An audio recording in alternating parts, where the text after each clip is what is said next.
जय श्री राम। आज मैं भारत के उस गद्दार के बारे में बताने जा रही हूँ जिसे इतिहास में कभी भुलाया नहीं जा सकता। इतिहास का ज्ञान महज अतीत का अध्ययन ही नहीं, अपितु वर्तमान का अतीत से संवाद स्थापित करने का प्रयास भी होता है। इतिहास का ज्ञान न केवल वर्तमान की बेहतर समझ देता है, बल्कि भविष्य की ओर संकेत भी करता है। विश्व की कई प्राचीन सभ्यताएं आईं और मिट गईं। यूनानों, रोमा, मिस्रों, इन सब मिट गए जहाँ से। अब तक अगर बाकी है नामो निशा हमारा, कुछ बात है कि हस्ती मिटती नहीं हमारी। भारतीय इतिहास के पन्नों में अब तक दर्ज दो गद्दारों के बारे में ज़्यादा बताया जाता है। एक मीर जाफ़र, दूसरा जयचंद।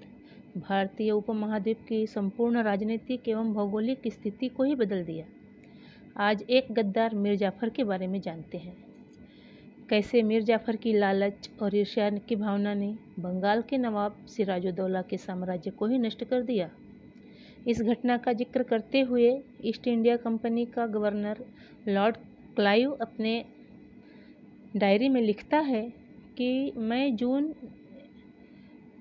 21 जून 1757 को बंगाल के नवाब सिराजुद्दौला का सेनापति एवं उसका रिश्ते में साला मीर जाफ़र से मिला और उसे 1 लाख स्वर्ण मुद्राएं भेंट दी और बंगाल का नवाब बनाने का वादा किया।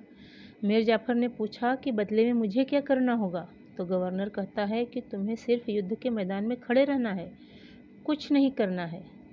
लॉर्ड क्लाइव आगे लिखता है कि 22 जून 1757 को जब प्लासी के मैदान में दोनों सेनाएं खड़ी हुईं तो उसे डर लग रहा था, क्योंकि सिराजुद्दौला स्वयं हाथी पर बैठकर युद्ध का संचालन कर रहा था। उसके सेना में 1000 हाथी, 10,000 घुड़सवार और 1 लाख पैदल सेना थी।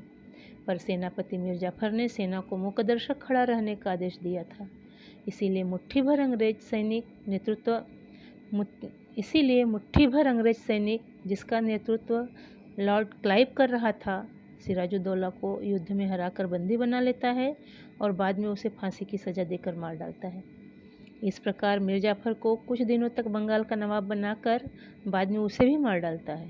लॉर्ड क्लाइव आगे लिखता है कि इसके बाद ब्रिटिश सेना का विजय जुलूस निकलता है, जिसमें वह खुद घोड़े पर सवार होकर आगे आगे चलता है, जिसे 10,000 अंग्रेज सैनिक, उसके पीछे 1,000 हाथी, उसके पीछे 10,000 घुड़सवार सेना, उसके पीछे 1 लाख पैदल सेना चल रही थी। सड़क के दोनों तरफ लाखों भारतीय फूल बरसा रहे थे और उसने आगे लिखा कि लाखों भारतीयों में से एक भी व्यक्ति यदि एक पत्थर का टुकड़ा उठाकर अंग्रेज सैनिक पर फेंका होता तो आज भारत का इतिहास अलग होता। इस ऐतिहासिक भूल के कारण ब्रिटिश शासन के भारत में पैर जमाया और आगे 400 सालों तक शासन किया। अंततः हम कह सकते हैं कि लालच और ईर्ष्या का परिणाम पूरे देश को गुलामी के अंधकार में धकेल सकता है। जय हिंद, जय भारत।